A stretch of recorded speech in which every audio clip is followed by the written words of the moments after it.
Hey Stoic soul. You feel your energy leak out, tiny drops at a time. An offhand comment, a lingering side eye, another promise half kept. You sense the rot, not in the world, but in your own circle. You wonder, how did my life become a nest of drama, of invisible poisoners?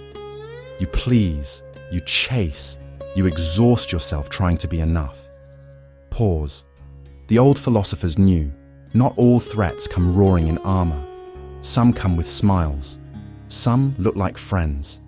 Today, we expose the unseen enemies of your spirit, the 10 toxic types who drain your peace, and the Stoic laws that free you. Breathe in, sit tall. Let's name the shadows, calmly, one by one. There's a person in your life who only calls when they need a ride, a favor, a little rescue. The extractor never arrives empty-handed. They just never arrive empty-hearted either. Every time you give, their appetite expands. You think kindness will change them. They just call it Tuesday. Your value isn't measured by how much you let others take. Beware the currency of your time. Spotting the extractor is easy if you keep an ear out for the sound of opportunity knocking on your wallet, your patience, or your couch cushions. You know the one. Hey, long time no see. Are you busy on Saturday? Also, what are your thoughts on moving 2 couches and 67 boxes for pizza? That's the battle cry. Some people ring just to say hello. The extractor rings for a transaction, always as sweet as honey before they ask for a favor. Ansansahan and as forgetful as Dory when it's time to return one. Extractors are the connoisseurs of effort. Your time is the gourmet meal. Your goodwill is their dessert cart.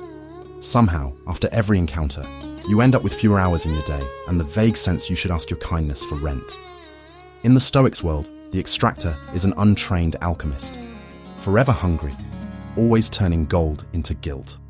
Marcus Aurelius warned against becoming a mere appendage to other people's agendas, but extractors treat that as an invitation, not a warning.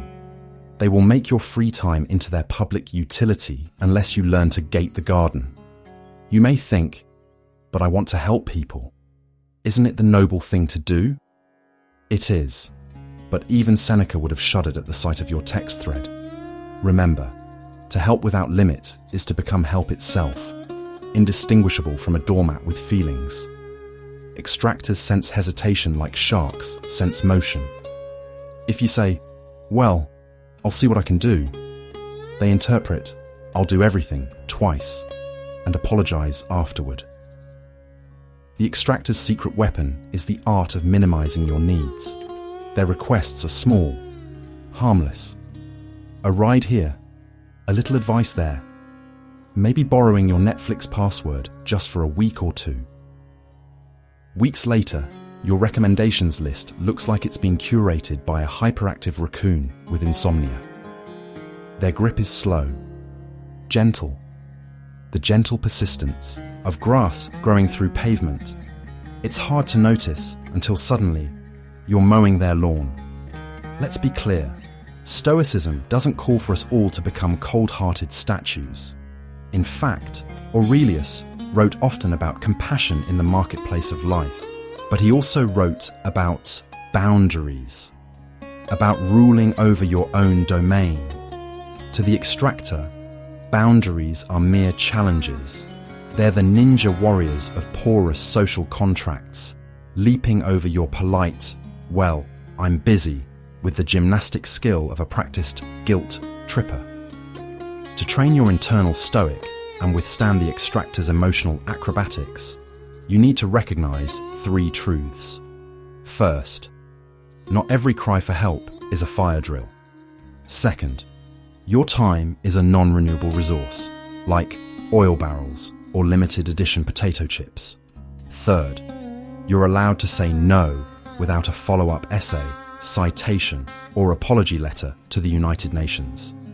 Of course, extractors have a 6th sense for boundaries.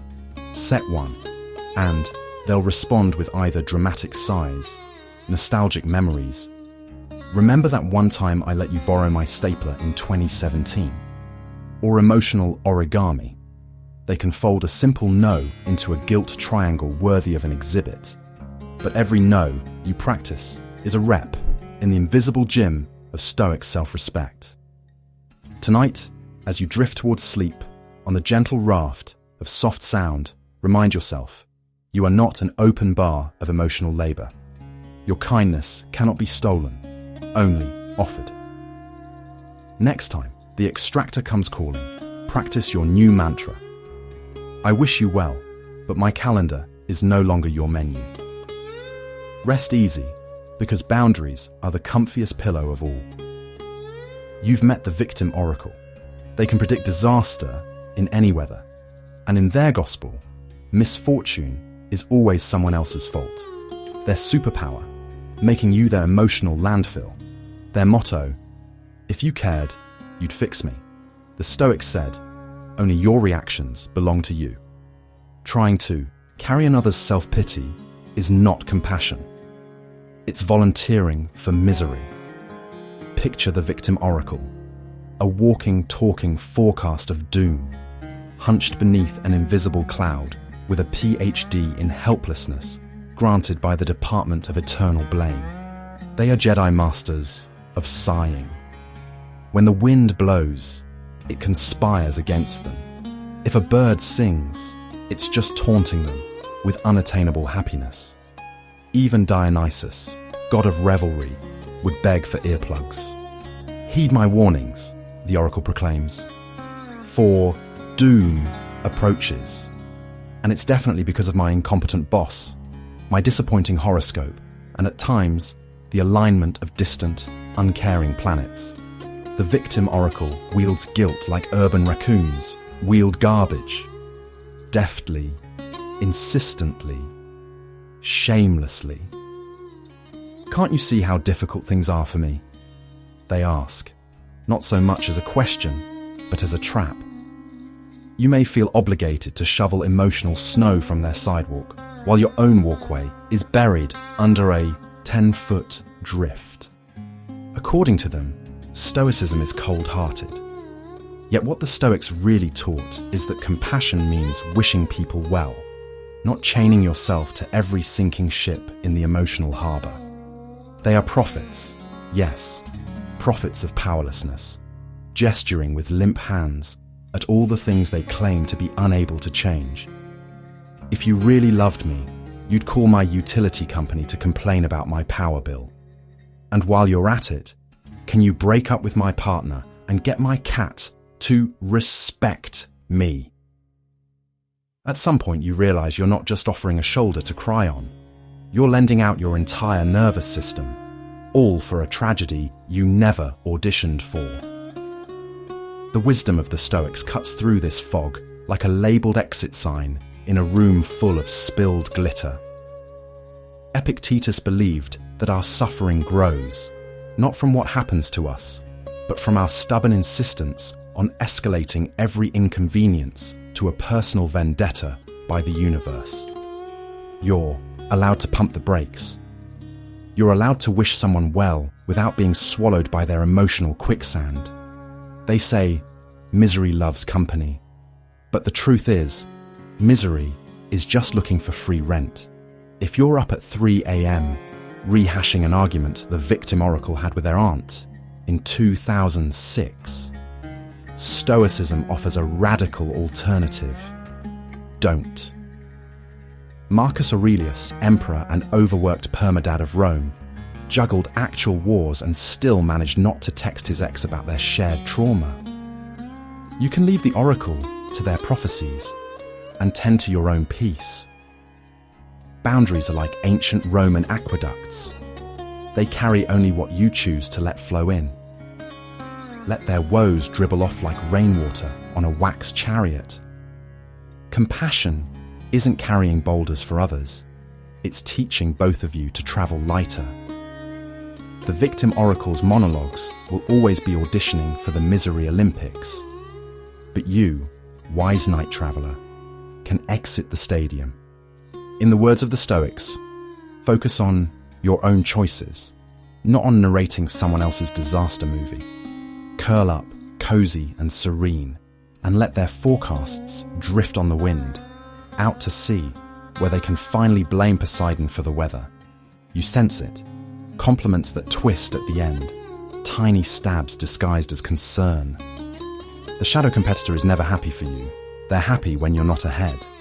Their scoreboard runs silently, comparing, calculating. You didn't enter a contest, but you wake up in one. The ancient Stoics asked, who owns your peace? Your mind or their envy? Picture this. You're minding your own business, sipping tea, daydreaming about, I don't know, Norwegian forests or puppies in bow ties when it happens. The gentle voice of a friend asks, oh, you finished your project? That's amazing. I could never spend that much time on something so minor. Oof, there it is. The trademark move, competitive concern, wrapped in a knit sweater of phony empathy. You try to convince yourself it doesn't sting, but deep down, the scoreboard in their head lights up like a pinball machine. Bonus points, awarded. Why do they do it? Seneca had a phrase for people like this. He called it the struggle for empty things. If attention were currency, the shadow competitor is a billionaire hoarding expired coupons. They don't collect experiences. They collect evidence that you might possibly be a little less impressive than them. If you finish a marathon, they've already finished 2. Oh, and ran a non-profit during the race. Nice medal though. But let's get serious in a sleepily comedic way. We're not immune, are we? There's a small, secret part of us that keeps checking if we've matched up, measured up, kept up. A silent, internal rivalry we never signed up for. It worms its way into your mind when you're lying in bed, staring at the ceiling. Did you really need to post that today? Your imaginary rival whispers. Don't get too comfortable. Someone's always one step ahead. Whoa, easy there, shadowy figure. It's 11:30 p.m. and we're trying to become tranquility incarnate here. The Stoics, ever the champions of unbothered mindsets, had a system.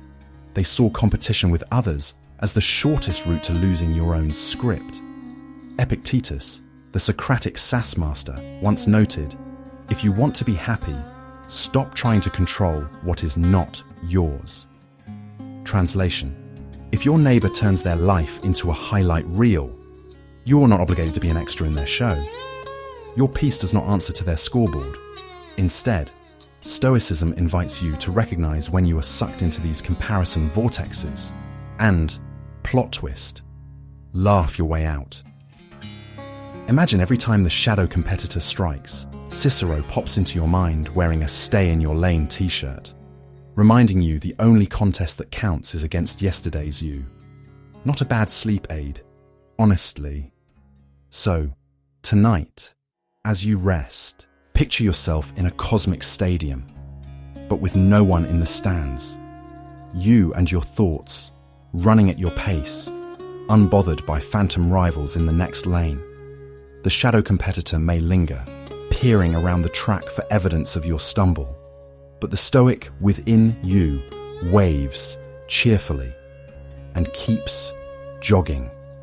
You get to choose your measure, and it's finally not a race you didn't want to run. If you feel a sting from a sideways compliment tomorrow, let it drift away like a balloon at a philosophy festival. You didn't enter their contest. You don't have to accept their trophy. It's peace, not envy, that you bring to the finish line. And that, dear insomniac philosopher, is the gold medal worth keeping tightly beneath your pillow tonight. The puppeteer designs invisible scripts for your life, guilt trips, silent treatments, favours calculated as debts. You dance so they won't pull tighter. The secret: they only hold power as long as you perform. Epictetus taught, you can't be manipulated if you don't play the part. In their theatre, walk off stage. Picture this: you're at an office party. The puppeteer glides across the carpet, brandishing a casserole with the quiet drama of a soap opera villain? Did you bring a dish, or have you failed a crucial test in the unwritten cookbook of social obligation? With one raised eyebrow, the puppeteer can evoke shame, usually reserved for eating the last cookie in front of a child. But that's their game, fiddling with the strings of guilt until you're volunteering for the party cleanup or agreeing to dog sit for 3 weeks. Stoicism's grand revelation: you were never contractually obligated to perform. Marcus Aurelius didn't wake up each morning designing strategies to avoid disappointing Diane from HR. He focused on his own mind and actions, the bits he truly commanded. You can do the same. Try responding to the puppeteer's pointed sigh with a gentle, unflappable smile, as if you're amused by an oddly shaped potato. Suddenly, the strings go slack. Of course, the puppeteer isn't always as obvious as an overdramatic neighbour peeking from between the blinds. Sometimes their manipulation is subtler.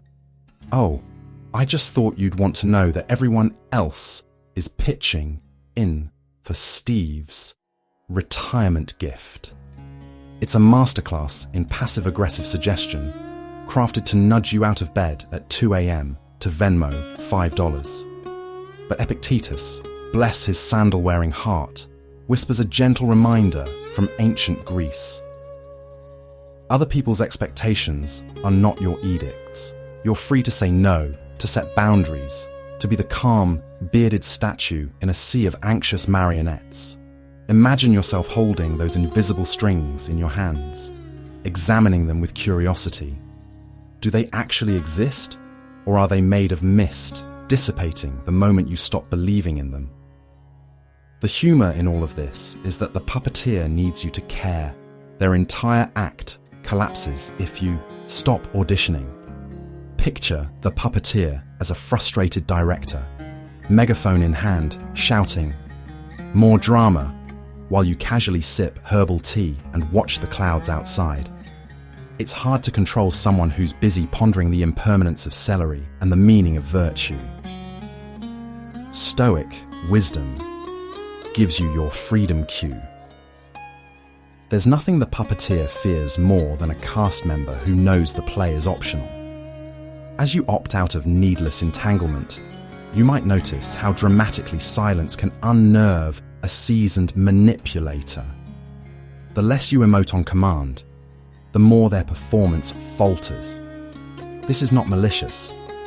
It's simply your right not to participate in every one-person show that wanders through your day.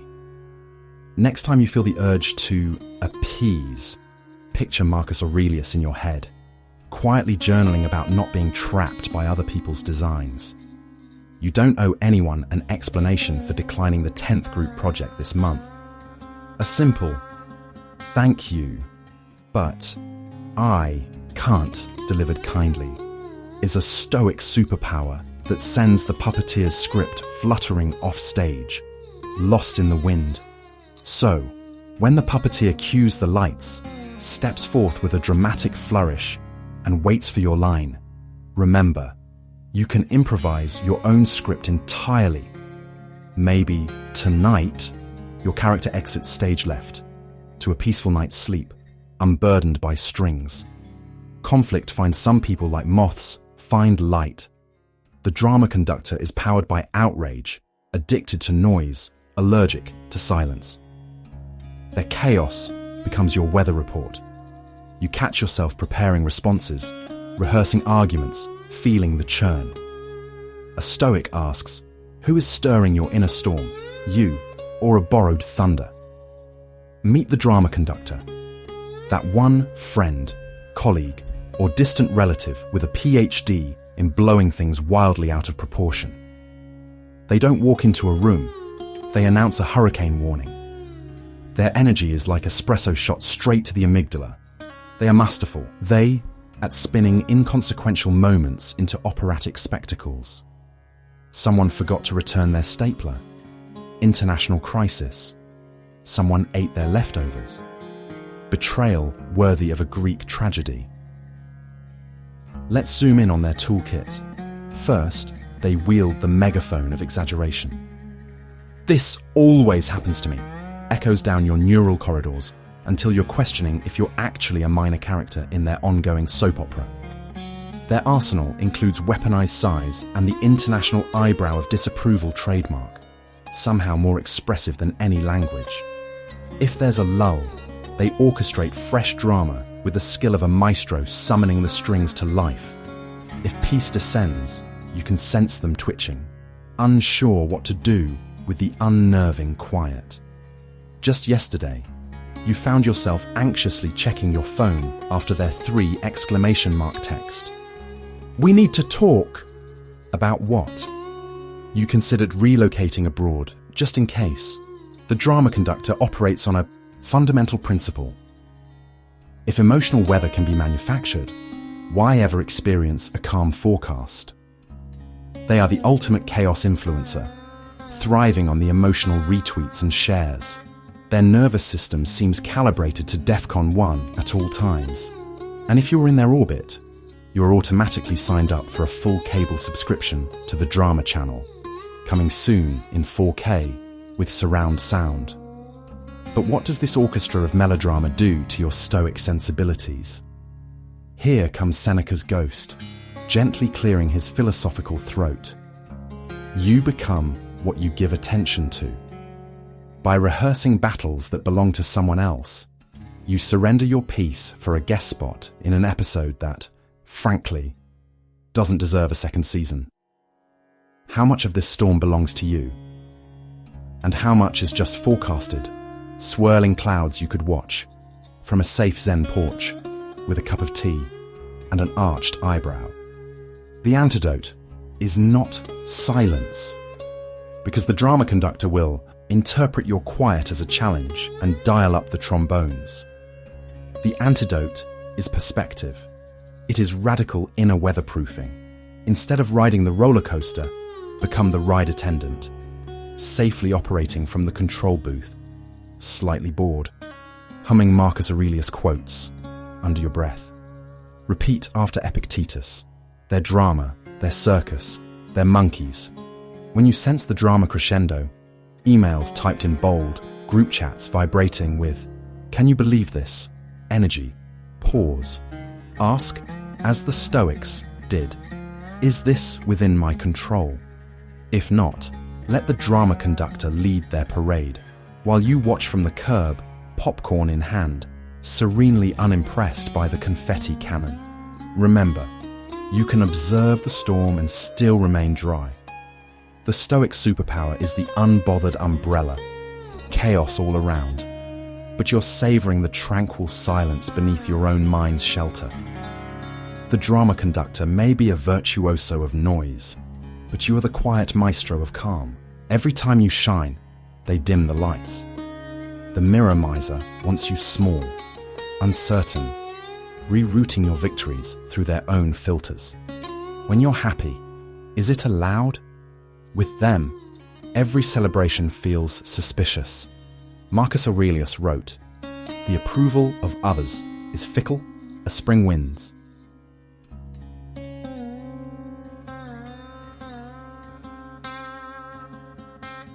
Only in your own soil. Picture this ancient Roman Stoic, covered in crumbs from last night's fig cake, gently advising you, don't care too much about the opinions of Cassius the Gossip or Lucilla the Side-Eyer. Marcus knew what we, here in the 21st century, still struggle to grasp. The more you let your sense of worth pass through the hands of other people, the more you become like a borrowed toga, ill-fitting, awkward, and probably not washed enough. The mirror miser is crafty. They slip in during moments of joy, like a cat sneaking into a lap only after you've put on your good black pants. Did you get a raise? Suddenly, they're convinced it must be luck, nepotism, or a glitch in the company's payroll. Did you post a photo in which you dare to look semi-confident? Prepare for vague comments. Wow, you're really putting yourself out there these days. Brave. To a mirror miser, praise is a rationed commodity, like the last cookie at a Stoic support group meeting. Savor it while it lasts. You might even catch them mirroring your newest enthusiasm. But with the energy of someone reviewing a tax audit, there is a peculiar talent to the mirror miser, a strange stewardship of insecurity. It's as if they were hired as your life's official department of doubt. They keep records, issue fines for audacity, and organize annual reviews of your self-esteem. If you celebrate too loudly, they appear clipboard in hand and mark you down for excessive cheerfulness. See me after class about humility. But let's step back. The mirror miser is haunted by their own funhouse mirror. Unable to see themselves as whole, they reflect distortions onto you. Your confidence reveals their insecurity. Your joy jolts their stored-up, pickled envy, so they regulate, flickering the lights of your self-regard. Stoicism invites a new approach. When a mirror miser announces the humble audit of your success, imagine Marcus Aurelius himself, calmly sipping watered-down wine in the background, gently humming. If it neither harms your character nor aligns with your values, does it deserve a single minute of your peace? Laugh at the absurdity. Celebrate as if you're being cheered on by a supportive squad of toga-clad cheerleaders. After all, the Stoics weren't cold. They just found fulfillment burning quietly from within, not waiting for applause from the peanut gallery. When the mirror miser attempts to zap your sparkle, try congratulating them on their commitment to the role. Wow, you take internalized insecurity management to the next level. Have you considered a keynote at the National Association of Damp Blankets? Your life is not a theatrical performance in need of constant reviews. Practice giving yourself a round of applause when you fold the laundry, when you send that awkward text, when you dare, in a nondescript way, to be yourself. Because the applause of a mirror miser is never coming. And that's perfect, because it means you're free. Tonight, as you settle under your covers, let the mirror misers of your past fade into gentle background static, the hum of someone else's unresolved sitcom. Breathe in, remembering you are more than anyone's fleeting shadow. Breathe out, releasing the need to fit into misshapen frames. You steward your worth now, and your mirror is finally your own. The promise ghost is always just about to show up, call back, deliver, reality. You wait, you rearrange your day. You wonder if you imagined the agreement. Their words vanish, like mist at noon. Seneca warned, fortune is unpredictable. So are people chasing their own comfort. Build your peace on actions, not intentions. Let's conjure our phantom. Picture a glimmering figure in business casual, perpetually holding their phone a quarter inch from their ear, frozen mid-sentence. I'll get that to you by EOD. Let's catch up next week. Trust me, you're at the top of my list. All echoing into eternity, unfulfilled but hauntingly sincere at the moment. If you've ever seen a message marked read, then not responded to for 9 earthly cycles, you've met the promise's ghost. It floats through inboxes, leaves breadcrumbs of ellipses, haunts calendar invites, and most chillingly, whispers, "Sorry, just seeing this, in the dead of night." Why do we summon promise ghost? Science offers some suspenseful clues. Dopamine surges when people signal intent. Yes, the brain sparkles with the good intentions, even if follow-through is as rare as a polite honk. People like promising things because, in the moment, it feels nice to agree. But, spoiler, agreeing and following through? Entirely different spook shows. Sometimes the ghost is summoned by avoidance. Promises form a fog, a way to sidestep confrontation with a gentle, "I'll try," instead of the starker, "Nope." Other times, self-image is the poltergeist. Folks want to see themselves as reliable, helpful, a champion of yes. Their optimism leaves them, and you haunting the lonely corridor of unmet expectations. The Stoics, ever uncomfortable with spectral nonsense, would sigh at our willingness to entertain such hauntings. Epictetus, in Sandals, probably would have said, "Don't hand your inner peace to someone whose schedule is governed by the moon. Ground yourself," he insists, "in what is yours, your choices, your responses, your willingness to move on, instead of waiting by the window like a character in a Victorian novel, or worse, someone still using reply all." The promise ghost is stealthy. It slinks into friendships.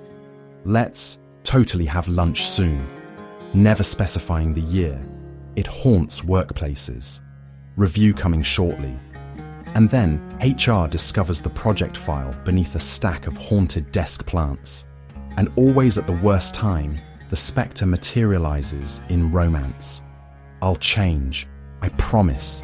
It moans through flickering candlelight before dissolving into a fine mist of good intentions and dating app notifications. Notice what becomes of us, the living, when we play host to this ghost. Sleep is traded for speculative fiction. Maybe their Wi-Fi is broken. Maybe alien abduction. Or the classic, "They are probably about to text." Hours evaporate in mental courtroom dramas where you debate if people are as forgetful as goldfish, as Machiavellian as Pop-Tarts, or simply moved to another dimension. Your nervous system accrues interest on the unpaid emotional debts of unkept words. But why? Why invest more energy into absences than actual presences? As Marcus Aurelius muses, it's not events, just our judgments that fuel anxiety. The antidote: practice the Stoic virtue of clarity with a twist of modern boundaries. Accept missed promises as cosmic weather, unpredictable, annoying, rarely personal. When you spot a promise ghost nearby, swap out expectation for curiosity. Will they materialize or not? Either way, you're fine. You've already penciled in your happiness with ink, not with their pencil that runs out just before the follow-up call. Wave kindly at the apparition, maybe even give it a name, Carl, and return to living among the solid, the present, the truly text-backable. As Epictetus might tweet, "Don't ghost yourself waiting on ghosts." You know the type. Every favour they give comes with interest. Help from them arrives with strings, reminders, subtle invoices for every ounce of effort. Each kindness is a contract. What's repaid is never quite enough. The Stoics say, accept gifts freely, but never with fear. Your dignity is not collateral. Picture the classic energy lender. They stroll into your life wearing that wide, knowing grin. The kind that says, I own partial shares in your happiness now.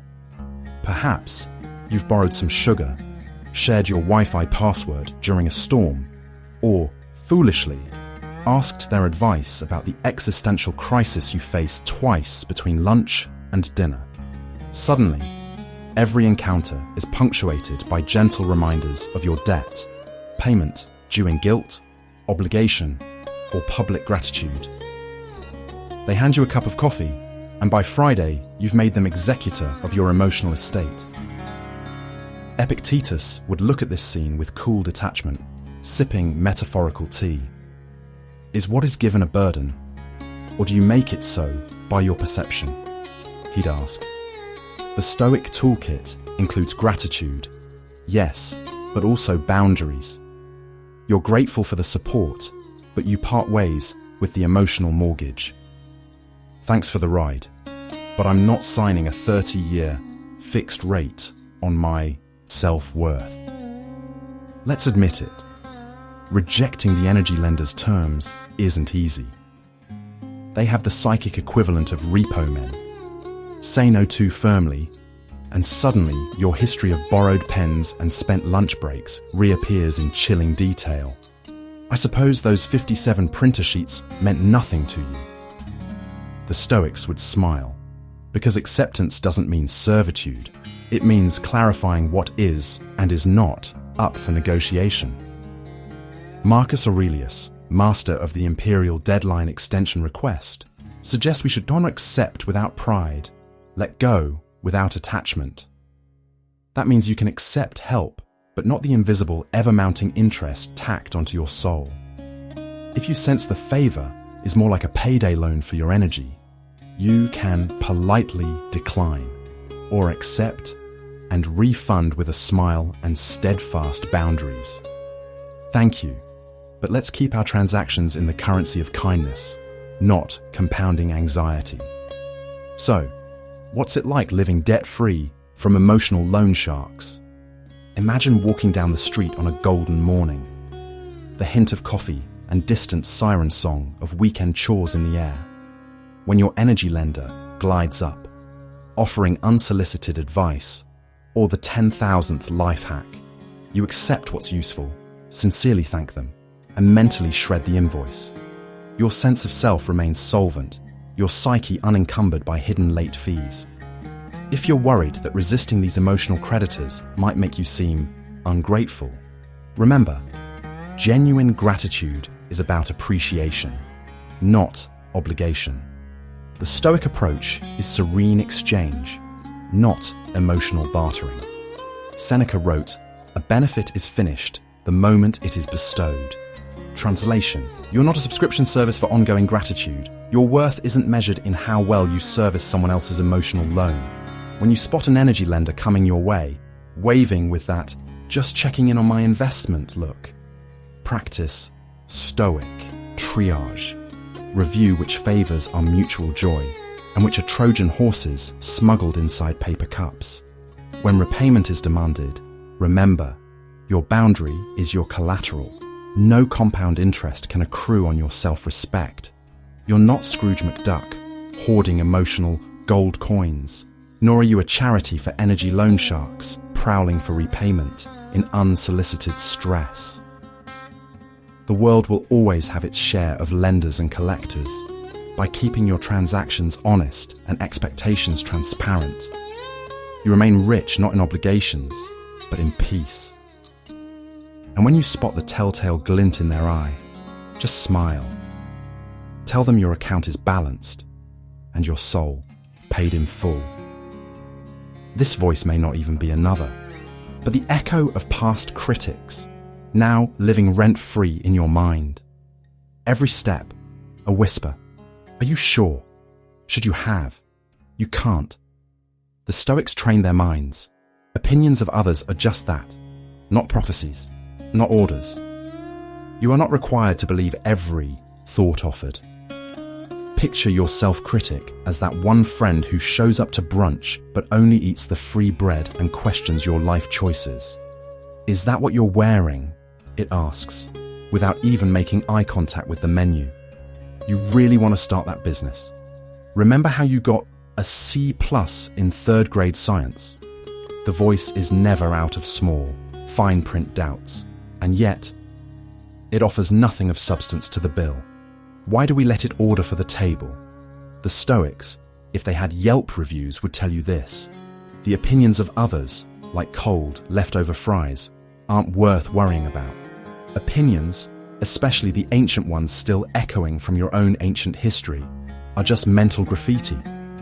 Marcus Aurelius, Stoic emperor and reluctant life coach, scribbled in his journal, "If it's not true, don't accept it.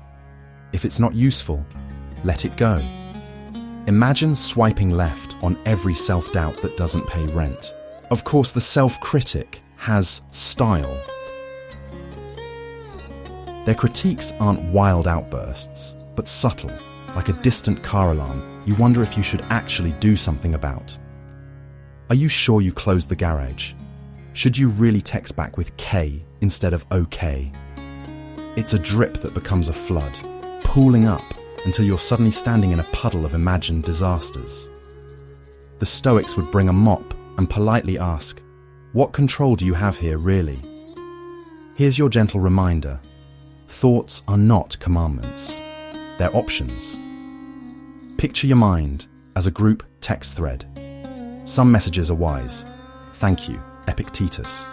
Some are memes, and some are texts from the self-critic, filled with low battery warnings and unnecessary drama. You can mute that thread. Seneca might suggest making your mind a border crossing. Not every thought gets a passport. If doubt shows up with nothing but anxiety in its suitcase, keep it in customs for a bit. Ask, is this true? Is this useful? Am I about to get scammed by my own cognition? Stoicism is about this ongoing inspection, performed with a mixture of curiosity and a raised eyebrow. Let's be honest, your brain collects critical voices the way junk drawers collect rubber bands. You have no idea where most came from, but there they are, stretching, snapping, never quite holding anything together. Yet, the Stoics teach, you are not the sum total of every bad review you've ever received. Not from childhood friends, cranky managers, or the voice in your head that judges your singing in the shower. Imagine right now a parade of former critics, teachers, bosses, relatives, Brenda from accounting, all trying to narrate your life. Are you going to hand them the microphone and let them do color commentary? Or smile politely, nod, and gently return the narrative to yourself? The Stoics opted for the latter, and we can too. You are not contractually obliged to listen to the peanut gallery. Instead of negotiating with doubt, you notice it, name it, and laugh a little. Well, hello, voice of 2007 gym coach. Didn't know you were still around. Grab some popcorn while I live my life. The self-critic is persistent, but the Stoic response is playful resistance. You can listen, but you don't have to invite doubt to dinner, much less let it redecorate your living room. Let every moment of self-criticism be an opportunity to practice a Stoic smirk, amused, aware, and unbothered. After all, in the city of your mind, you set the rent, and not every thought can afford to stay. Finally, the apology collector. Their specialty is finding your flaws and extracting a debt of regret. Again, and again, and again. Your boundaries become bargaining chips in their endless settlement. Marcus said, missteps matter, but repentance should be brief. Drown in guilt, and you forget how to swim in life. Meet the merchant of guilt, professionally trained in the fine art of sighing loudly, arching eyebrows with the precision of a Renaissance sculptor, and leaving you with the emotional equivalent of a parking ticket slapped on your windshield, just for existing. The apology collector brings a briefcase full of ledgers, each one annotated with your tiniest offenses, real or imagined. Their superpower, making you say, I'm sorry for things you did in 2015, or that you have yet to do in 2030. Maybe it starts innocently enough. You mention you can't make dinner tonight. Their face droops approximately 2 centimeters. A gravitational anomaly only detected by highly sensitive guilt radar. And suddenly, you're triple-checking your calendar, scrambling for gift-worthy explanations, or planning a murder mystery-level alibi involving traffic, sick goldfish, and a surprise outbreak of existential dread. The ritual never changes. They turn your boundary into an unpaid bill. Their language, sad silence, carefully crafted pauses, or a well-timed, no, it's fine, I'll manage, punctuated, with a sigh heavy enough to register on the Richter scale. Their goal isn't connection, but collection of apologies, remorse, and small slices of your freedom. Let's get philosophical. Gently, Marcus Aurelius didn't stand around Rome, clutching a guilt punch card, waiting for everyone to stamp in. He understood. Remorse makes us better, but wallowing is quicksand for the soul. The apology collector, however, dreams in reruns of your regret, replaying your errors until you're starring in a never-ending soap opera called I'm Sorry, The Reckoning. Here's the secret sauce. their satisfaction only breeds more hunger. No apology is ever quite enough, because the real feast isn't your confession, it's your surrender. Soon, you find yourself issuing pre-sorries, rehearsing explanations for things that haven't happened yet, apologizing for needing rest, space, or an opinion, as if your needs were personal affronts to the fabric of the universe. They thrive in the gap between kindness and capitulation. Your empathy, unguarded, becomes their trading post. They smile sadly, dusting off your self-esteem with affectionate disappointment, like a parent unwrapping a report card featuring only each your spinach grades. "It's all right, I'm just used to it," they'll say, their martyr badge polished and gleaming. Translation: you're still behind on this month's quota of apologies. Better keep working overtime. But let's imagine, just for a moment, what Marcus might have scribbled in his morning journal after breakfast, and a solid, emotionally detached yawn. Remember, you are responsible only for your intent. Guilt that outlives its purpose is merely vanity in another toga. Return now to your own side of the ledger. Picture every apology you've given, not because you were truly at fault, but just to keep peace, smooth feathers, or avoid that weary, world-crushing sigh. How many of those did you need? How many were borrowed against your own contentment? It's here, in the quiet, that you see the trade for what it is. Your serenity, bartered away for the mirage of approval. Marcus would advise, with the kindness of a wise friend, to offer the brief, honest remorse when you deserve it, and then step away from the bargaining table, hands empty, heart clear. An apology should be an act of integrity, not a lifetime subscription. The apology collector's power dissolves when you stop renewing the contract. Let your sorries be rare, precise, and true. Let their ledgers gather dust. Laugh gently at their accounting system. Picture their endless sighs floating away like deflated beach balls on a summer breeze. Forgive yourself. Close down the store. Your boundaries were never for sale, and tonight, as you drift away, may you sense the quiet freedom that comes from knowing. You don't have to apologize for existing. You are not a product, not a penance-pending delivery. You are enough, as you are, and the only permission slip required for your happiness is the one you sign yourself. Pause. Exhale. Let each type fade from your mind, like ghosts dismissed by morning. You aren't in this world to be a source of endless supply, or a captive audience to others' stories. You are here to guard your citadel, calmly, wisely, with the power of detachment and the discipline of choice. For every toxic presence, there is a boundary unspoken and a dignity waiting to be claimed. The few become fewer.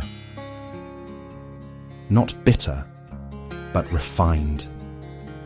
As you close your eyes tonight, honor yourself for learning the gentle courage of saying no, the quiet authority of your own standards, the slow return of peace when others' noise no longer enters your gates. Remember, you are responsible only for your own mind. Carry it carefully. Walk quietly. Walk free.